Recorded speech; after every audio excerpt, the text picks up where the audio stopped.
കൂട്ടുകാർക്ക് നല്ലൊരു ദിവസം ആശംസിച്ചുകൊണ്ട് നമുക്ക് നേരെ ആദർശന്റെ നയനയുടെ ഇന്നത്തെ നല്ലൊരു വിശേഷം കേട്ടാലോ. ഇങ്ങനെ ഇന്നത്തെ വിശേഷത്തിൽ കാണിക്കുന്ന അനാമിക ആകപ്പാടെ ചൊറിഞ്ഞ് തടിച്ച സെറ്റി കിടക്കുവാണ്. അടുത്ത് തന്നെ ദേവേനിയും ജാനിയും കൂടി ഇരിപ്പുണ്ട്. അപ്പോഴാണ് ആദർശൻ നയനയും കൂടെ അങ്ങോട്ട് വരുന്നത്.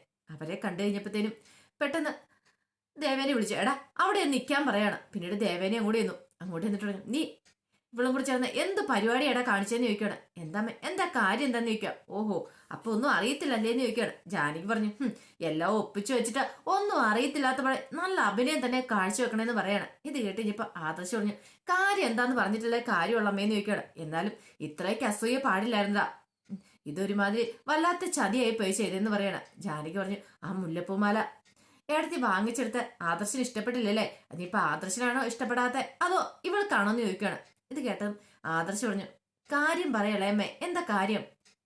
ഇത് കേട്ടപ്പോൾ പറഞ്ഞു, ഒന്നും അറിയത്തില്ല, മുല്ലപ്പൂമാല എടുത്തോണ്ട് പോയിട്ട് അതിനകത്ത് നായ്ക്കണ്ണപ്പൊടി വിതറിക്കൊണ്ട് വെച്ച് ഇവളല്ലേന്ന് ചോദിക്കണം. ഇത് കേട്ട നായന പറഞ്ഞു, ഞാനോ? ഇത് കേട്ടപ്പോ ആദർശ് പറഞ്ഞു, അതിന് ഇവള് മുല്ലപ്പൂമാല എടുത്തില്ലോ എന്ന് പറയണം. പെട്ടെന്ന് ദേവേനെ വിളിച്ചു, നിന്റെ തലയിൽ മുല്ലപ്പൂമാല ഇരിപ്പുണ്ടല്ലോ, അത് എവിടെ നടിയെന്ന് ചോദിക്കുക. ആദർശ് പറഞ്ഞു, അത് പുറത്തു പോയപ്പോ ഞാൻ വാങ്ങിച്ചു കൊടുത്താമേ. ഓഹോ, പകരത്തിന് പകരം അല്ലെ, എനിക്ക് വാങ്ങിച്ചു തന്നപ്പം ഇവള് പറഞ്ഞു കാണായിരിക്കും ഇവൾക്കും വേണമെന്ന്, അങ്ങനെ ഇവള് വാങ്ങിപ്പിച്ചായിരിക്കും അല്ലേന്ന് ചോദിക്കുക. അമ്മേ, അവളൊന്നും പറഞ്ഞിട്ടൊന്നുമില്ല, പുറത്തു പോയ സമയത്ത് ഞാൻ അവൾക്ക് മുല്ലപ്പൂമാല വാങ്ങിച്ചു കൊടുത്തേന്ന് പറയാം. ഇനി നീ അത് പറഞ്ഞാ മതിയല്ലോ. അതൊക്കെ അവിടെ കിടക്കട്ടെ. അല്ല, ഇവൾക്കാരാ ബുദ്ധി പറഞ്ഞു കൊടുത്തേ നായ്ക്കണ്ണപ്പൊടി ഇടാനായിട്ട്, നീയോ അതോ ഇവളുടെ ചേച്ചിയോ എന്ന് ചോദിക്കുക. ഇത് കേട്ട് കഴിഞ്ഞപ്പോഴത്തേനും നയനയ്ക്ക് നല്ല ദേഷ്യ സങ്കടം വന്നു. നയന പറഞ്ഞു, ദേമ്മേ, കാര്യം അറിയാതെ പറയരുത്, ഞാൻ അങ്ങനെയും ചെയ്തിട്ടില്ല, അല്ലെങ്കിലും ആരെ എനിക്ക് ദ്രോഹിക്കണം എന്നൊരു ആഗ്രഹമില്ല, ഇന്നുവരെ ഞാൻ അതിന് മുതിർന്നിട്ടുമില്ല, ഇതുപോലത്തെ പരിപാടിയൊന്നും ഞാൻ ചെയ്യത്തില്ലെന്ന് പറയണം. അനാമിക്ക് ദേഷ്യം വന്നു. എല്ലാം ഒപ്പിച്ചു വെച്ചിട്ട് അവള് കള്ളത്തരം പറഞ്ഞോണ്ടിരിക്കുക, ഇവള് തന്നെയായി ചെയ്തേ, ഇതേ ഇവരുടെ ചേച്ചിയും കൂടെ ചെയ്തതെന്ന് പറയണം. ഇത് കേട്ടപ്പോ എനിക്ക് ദേഷ്യം വന്നു. ആണോ? ആണെ ഈ കണക്കായി പോയെന്ന് പറയണം. ദേവേനിക്ക് അങ്ങോട്ട് സഹിച്ചില്ല. ഓഹോ, നീ ഇപ്പം മോളോട് തർക്കുത്തരം പറയാറായോ? ഞാൻ മുമ്പ് പറഞ്ഞിട്ടുണ്ട് മോളോടും അവളുടെ വീട്ടുകാരോടും തർക്കുത്തരം പറയരുതെന്ന്. അത് ആദർശന്റെ കൈക്ക് എല്ലില്ലാഞ്ഞിട്ടാ ഇങ്ങനെയൊക്കെ സംഭവിക്കുന്നതെന്ന് പറയണം. ഇത് കേട്ടതും ആദർശ് പറഞ്ഞു, അതേ എന്റെ കൈക്ക് എല്ലില്ലായ്മയുടെ കുഴപ്പമല്ലമ്മേ, അതെ ഈ കുടുംബത്തില് അച്ഛനും ഇളയച്ചനും ഒക്കെ കൈക്ക് എല്ലുണ്ട്, എന്നിട്ടോ അവരെന്താ ചെയ്യുന്നേ? അവരിതുവരെയായിട്ടും അമ്മയുടെ അല്ലെങ്കിൽ ഇളയമ്മയുടെ ദേഹത്ത് കൈവച്ചിട്ടുണ്ടോ? അങ്ങനെ തല്ലുന്ന ഒരു പാരമ്പര്യം ഈ കുടുംബത്തിനില്ല. ഞാനൊക്കെ എന്റെ മുത്തച്ഛനെ കണ്ടാ വളർന്നു വരുന്നത്, അതുകൊണ്ട് മുത്തച്ഛൻ എന്റെ മുത്തച്ഛനെ തല്ലി കണ്ടിട്ടില്ല, അതുകൊണ്ട് എനിക്ക് അതിനൊന്നും സാധിക്കില്ല. ഇനി അമ്മ പറയുന്ന പോലെ ഇവളൊരു തെറ്റ് ചെയ്തിട്ടുണ്ടെന്ന് ഞാൻ വിശ്വസിക്കുന്നില്ല എന്ന് പറയാം. കണ്ടില്ലേ, എന്ത് പറഞ്ഞാലും ഇതേ അവന് അവളുടെ സൈഡ് പിടിച്ചു നിൽക്കുള്ളൂ എന്ന് ജാനകി പറയാം. പഴയ ആദർശമൊന്നും അല്ല, ആദർശിന് ഭയങ്കര മാറ്റമെന്ന് പറയണം. ആദർശ് പറഞ്ഞു, മാറ്റത്തിന്റെ അല്ലേ ഇളയമേ, നമ്മള് സത്യം കണ്ട സത്യമെന്ന് പറയണം. അതുപോലെ തന്നെ കള്ളത്തരം കണ്ടിട്ടുണ്ടെങ്കിൽ കള്ളത്തരാന്ന് പറയുകയും ചെയ്യണം. ഇവൾ ഒരിക്കലും ഇങ്ങനെ ഒരു കാര്യം ചെയ്തിട്ടില്ല, അതിനാൽ ഇവളെ കുറ്റപ്പെടുത്തേണ്ട കാര്യമൊന്നുമില്ല, നീ വാ നയനെന്നും പറഞ്ഞിട്ട് നയനെയും വിളിച്ചോണ്ട് പോവാ. അനാമി പറഞ്ഞു, കണ്ടില്ലേ എന്തൊരു സാധനമാന്ന് നോക്കിയേ, ഇപ്പോഴും എന്റെ ചൊറിച്ചിൽ മാറിയിട്ടില്ല, അത് പിന്നെ മോളെ നായ്ക്കണ്ണപ്പൊടിയല്ലേ, പെട്ടെന്ന് അങ്ങനെ മാറത്തില്ല എന്ന് പറയാ. എന്നാലും ഇത്രയൊക്കെ ചെയ്തിട്ട് ഒരു കുലുക്കും ഇല്ലാതെ പോയത് കണ്ടില്ലേ എന്ന് പറയാണ്. അങ്ങനെ അങ്ങോട്ട് പോയി കഴിഞ്ഞപ്പോ തന്നെ നയന ആദർശനോട് പറഞ്ഞു, ആദർശേട്ടാ, ഞാൻ പോലും അറിയത്തില്ലാത്ത കാര്യം ഇതൊക്കെ, എനിക്കറിയാം നീ ഒരു തെറ്റും ചെയ്തിട്ടില്ലെന്ന്, പക്ഷെ എന്നാലും അത് ആരായിരിക്കും ചെയ്തത്? ഇത് കേട്ടാ ആദർശ് പറഞ്ഞു, അവൾക്ക് കിട്ടാനുള്ളത് തന്നെയാ കിട്ടിയത്, അതുകൊണ്ട് കുഴപ്പമൊന്നുമില്ല എന്ന് പറയുന്നത് നല്ല കാര്യം തന്നെയാ, പക്ഷെ എന്നാലും ചെയ്യാത്ത തെറ്റിനെല്ലാം എന്റെ തലയിലേക്ക് എപ്പോഴും കുറ്റം വരുവാണ് ആദർശേട്ടാ. ഈ വീട്ടിൽ നിന്ന് പോകണമെന്ന് ഞാൻ ഇതുവരെയായിട്ടും ആഗ്രഹിച്ചിട്ട് പോലുമില്ല, പക്ഷെ ഇങ്ങനെയൊക്കെ ഉള്ള ചില സംഭവങ്ങളൊക്കെ ഉണ്ടായി കഴിയുമ്പം അറിയാതെ ഈ വീട്ടിൽ നിന്ന് എങ്ങോട്ടെങ്കിലും പോയാൽ മതി എന്നൊക്കെ ഒരു ചിന്തകൾ വരുമെന്ന് പറയാം. ആദർശ് പറഞ്ഞു, സാരമില്ല പോട്ടെ എന്ന് പറഞ്ഞു. അല്ലെങ്കിലും ഈ വീട്ടിൽ എന്തുണ്ടായാലും അങ്ങനെയൊക്കെ തന്നെയല്ലേ, മുമ്പ് ഇതുപോലെ തന്നെ മോഷണം നടന്നു, അനാമയ്ക്ക് കൊടുക്കാനുള്ള താലിമാല മോഷണം പോയി കഴിഞ്ഞപ്പോ എല്ലാരും ഞങ്ങളെ സംശയിച്ചെന്ന് പറയാം, എന്റെ അമ്മേനെയൊക്കെയല്ലേ, പക്ഷെ എന്തായാലും കള്ളത്തരം വിളിച്ചിട്ടായി അതാരാ മോഷ്ടിച്ചെന്നുള്ള കാര്യം പെട്ടെന്ന് ആദർശം ആരായിരുന്നത് മോഷ്ടിച്ചേ, അതിനെക്കുറിച്ചൊന്നും ആരും പറഞ്ഞില്ലല്ലോ എന്ന് പറയാണ്. ഇത് കേട്ടതും നയന ഒന്ന് ആദർശനെ നോക്കി. ഓഹോ, അപ്പൊ നീ വീണ്ടും കള്ളം പറയാൻ തുടങ്ങിയില്ലേ, നീ എന്നോട് വീണ്ടും മറച്ചു വെക്കാൻ തുടങ്ങിയല്ലേ എന്ന് ചോദിക്കുക. ഇത് കേട്ട നയന പറഞ്ഞു, അല്ല അത് പിന്നെ ആദർശേട്ടാ, ഇനിയിപ്പം ഞാൻ മറച്ചു വെക്കുന്നില്ല, കാര്യം എന്താന്ന് പറഞ്ഞേക്കാം, അത് അടിച്ചു മാറ്റി എന്റെ അമ്മയുടെ ബാഗിനകത്ത് കൊണ്ടുവച്ചേ അപ്പച്ചിയാന്ന് പറയണം. അപ്പച്ചിയോ? അതെ, അതിന്റെ വീഡിയോസ് ഇപ്പം എന്റെ നവ്യടത്തിന്റെ ഫോണിനകത്തുണ്ട്, കാരണം നവ്യടത്തി ഞാനും കൂടെ ഇടയ്ക്കിടയ്ക്ക് ഇത് പറഞ്ഞ് അപ്പച്ചിനെ ഭീഷണിപ്പെടുത്താറുണ്ട്. ഇപ്പൊ അപ്പച്ചി പണ്ടത്തെ പോലെ അധികം വലിയ ആള് കളിച്ച് നടക്കുന്നില്ല, കാരണം എന്താ, ആ വീഡിയോസ് ഞങ്ങളുടെ കയ്യിലുണ്ടെന്നറിയാം, എന്തേലും കാര്യത്തിന് എന്തേലും അപ്പച്ചി പറഞ്ഞിട്ടുണ്ടെങ്കിൽ അപ്പൊ നവ്യേച്ചി ആ കാര്യം എടുത്തു പറയും, പിന്നെ അപ്പച്ചി എന്താളും എതിരായിട്ടൊന്നും പറയത്തില്ല, അങ്ങനെ ഭീഷണിപ്പെടുത്തി വെച്ചിരിക്കുക നവ്യേച്ചി എന്ന് പറയണം. ആഹാ, അത് കൊള്ളാലോ. ഞാൻ പറഞ്ഞിട്ടുണ്ടേ, ഇവിടെ എന്ത് സംഭവം നടന്നാലും ദേ ആ അഭിയും അപ്പച്ചിയും കൂടെ കാരണക്കാരൻ. പറഞ്ഞിട്ട് കാര്യമില്ല, എന്ത് ചെയ്യാനാ, ഈ വീട്ടിൽ ഇങ്ങനെ രണ്ട് സ്വഭാവക്കാരുണ്ടായിപ്പോയെന്ന് പറയണം. അപ്പോഴേക്കും നവ്യയുടെ കോള് നയനയുടെ ഫോണിലേക്ക് വന്നു. ഇതേ നവ്യേച്ചയാണല്ലോ വിളിക്കുന്നത്. എന്തേലും കാര്യം സംസാരിക്കാനുണ്ടായിരിക്കും, ഞാനും കൂടി ചെല്ലട്ടെ ആദർശേട്ടാന്ന് പറഞ്ഞിട്ട് നവ്യയുടെ മുറിയിലേക്ക് നയന ചെല്ലുവാണ്. അങ്ങനെ ചെന്ന് കഴിഞ്ഞപ്പോഴത്തേനും നവ്യ ഓരോന്നൊക്കെ ആലോചിച്ച് ചിരിച്ചോണ്ടിരിക്കുക. എന്റെ ദൈവം എനിക്ക് വയ്യ, അങ്ങനെ തന്നെ വേണം അവൾക്ക് എന്നൊക്കെ പറഞ്ഞ് പിറുപിറുത്തോണ്ടിരിക്കുകയാണ്. നയന എന്ത് ചേച്ചി, എന്താ ചേച്ചി കാര്യമായിട്ട് സന്തോഷിക്കുന്നുണ്ടല്ലോ എന്ന് പറയും. എങ്ങനെ സന്തോഷിക്കാതിരിക്കും എന്ന് പറ, അതുപോലത്തെ കാര്യങ്ങളൊക്കെയല്ല നടന്നിരിക്കുന്നത്. പെട്ടെന്ന് നയന ചോദിച്ചു, അല്ല ദേ അനാമയുടെ തലയിൽ ആ മുല്ലപ്പൂ മാലയുണ്ട്, ആ മുല്ലപ്പൂ മാല നായ്ക്കെണ്ണപ്പൊടിയൊക്കെ ഉണ്ടെന്നാ പറയണേ.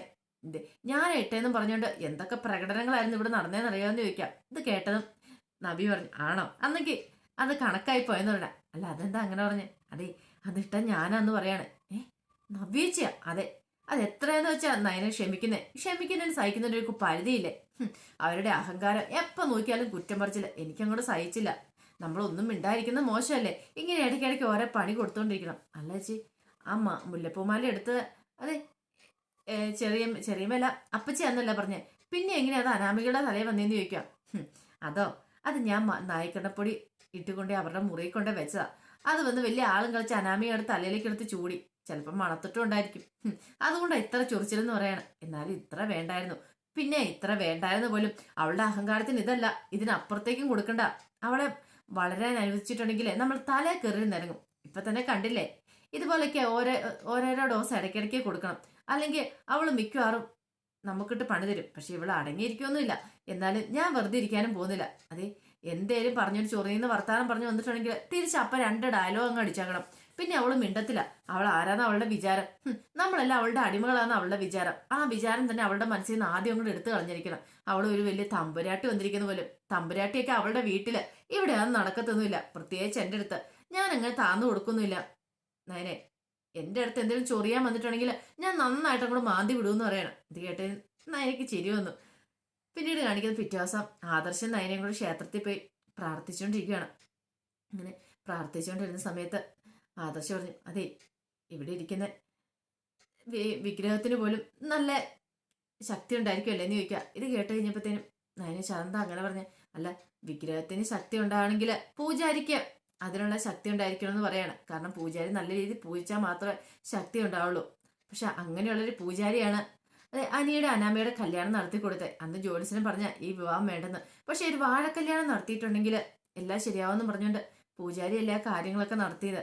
പക്ഷെ അനിയുടെ അനാമികയുടെ വിവാഹം കഴിഞ്ഞിട്ട് ഇത്ര നാളായിട്ട് ഇതുവരെയായിട്ട് അനിക്ക് സ്വസ്ഥത എന്നുള്ള സംഭവം അവൻ അറിഞ്ഞിട്ടില്ലോ എന്ന് പറയാ.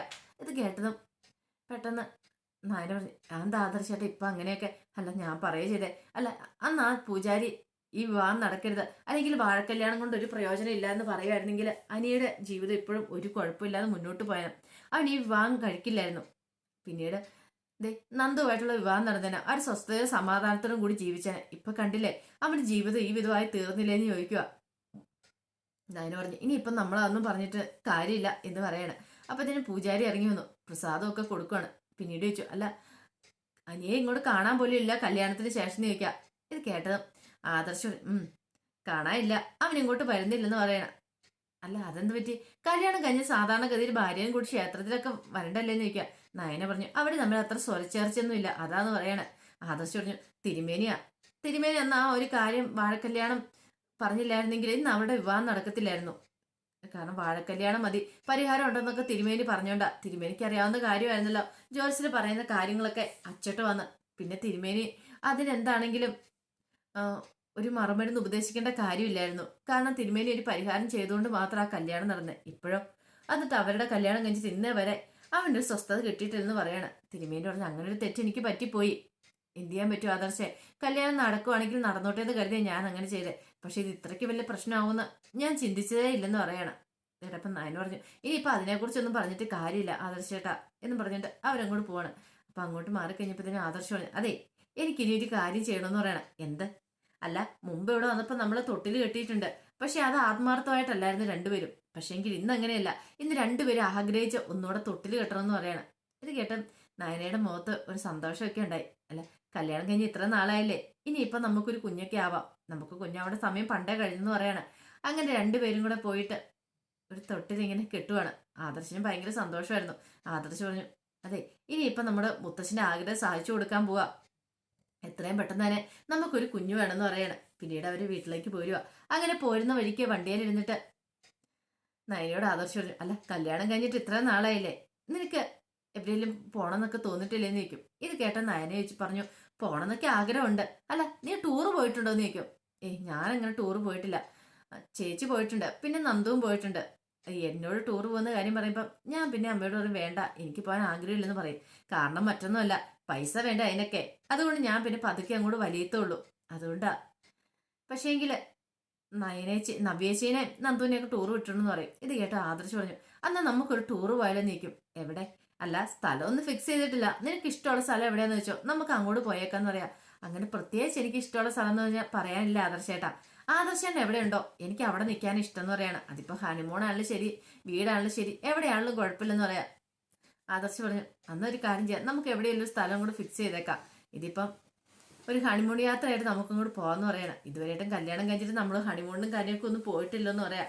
നയന പറഞ്ഞു, അത് ശരിയാ. കാരണം ഇനിയിപ്പം മുത്തശ്ശന്റെ ഇഷ്ടങ്ങളൊക്കെ നമ്മൾ നിറവേറ്റി കൊടുക്കണം എത്രയും പെട്ടെന്ന് തന്നെ. മുത്തശ്ശൻ കുറെ കാലമായിട്ട് ഒരു ആഗ്രഹം പറയുന്ന ഒരു കുഞ്ഞെന്നുള്ള മോഹം, ആ മോഹം നമ്മൾ ഇനി സാധിച്ചു കൊടുക്കാതിരിക്കാൻ പറ്റില്ലെന്ന് പറയണം. അങ്ങനെ അവരങ്ങ് വീട്ടിലേക്ക് പോവാ. പിന്നീട് മുത്തശ്ശനും മുത്തശ്ശിയും കൂടെ ഇങ്ങനെ സംസാരിച്ചുകൊണ്ടിരിക്കുകയാണ്. അപ്പൊ ഇതിന് ആദർശം നയനയും കൂടെ അങ്ങോട്ട് വന്നു. പിന്നീട് മുത്തശ്ശൻ ചോദിച്ചു, എന്ത് പറ്റി? രണ്ടുപേരുടെ മുഖത്തിൽ ഭയങ്കര സന്തോഷമൊക്കെ ആണല്ലോ. നയന പറഞ്ഞു, അതെ ഞങ്ങളൊരു ട്രിപ്പ് പോകാൻ പ്ലാൻ ചെയ്യുമെന്ന് പറയാണ്. ഇത് കേട്ടതും ആദർശം അതെ ഒരു ഹണിമൂൺ ട്രിപ്പ്, ഇതുവരെയായിട്ട് ഞങ്ങൾ ഹണിമൂൺ ട്രിപ്പ് പോയിട്ടില്ലോ. പെട്ടെന്ന് മുത്തശ്ശൻ ചോദിച്ചു, ഓഹോ അപ്പൊ ഇതുവരെയായിട്ട് നിങ്ങള് ഹണിമൂൺ ആഘോഷിച്ചിട്ടില്ലെന്ന് അർത്ഥം. ഇത് കേട്ടതും രണ്ടുപേരും പരസ്പരം നോക്കുകയാണ്. മുത്തശ്ശി പറഞ്ഞു, എന്തിനാ ആദർശ വടി കൊടുത്ത് അടി വാങ്ങേണ്ട വല്ല കാര്യം ഉണ്ടായിരുന്നോ? ആദർശ പറഞ്ഞു, അതെ ഒരു കുഞ്ഞിക്കാല് കാണാമെന്ന് മുത്തശ്ശന് ഭയങ്കര ആഗ്രഹമില്ലേ ഞങ്ങളുടെ. അപ്പം ഉടനെ തന്നെ അതെ മുത്തശ്ശനും മുത്തശ്ശിക്കും ഞങ്ങളുടെ ഒരു കുഞ്ഞിനെ തരാൻ ഞങ്ങൾ ഇങ്ങോട്ട് തീരുമാനിച്ചു. അപ്പൊ അതിന് വേണ്ടി തന്നെ ഞങ്ങൾ ഹണിമൂൺ ട്രിപ്പ് പ്ലാൻ ചെയ്യുന്നെന്ന് പറയാണ്.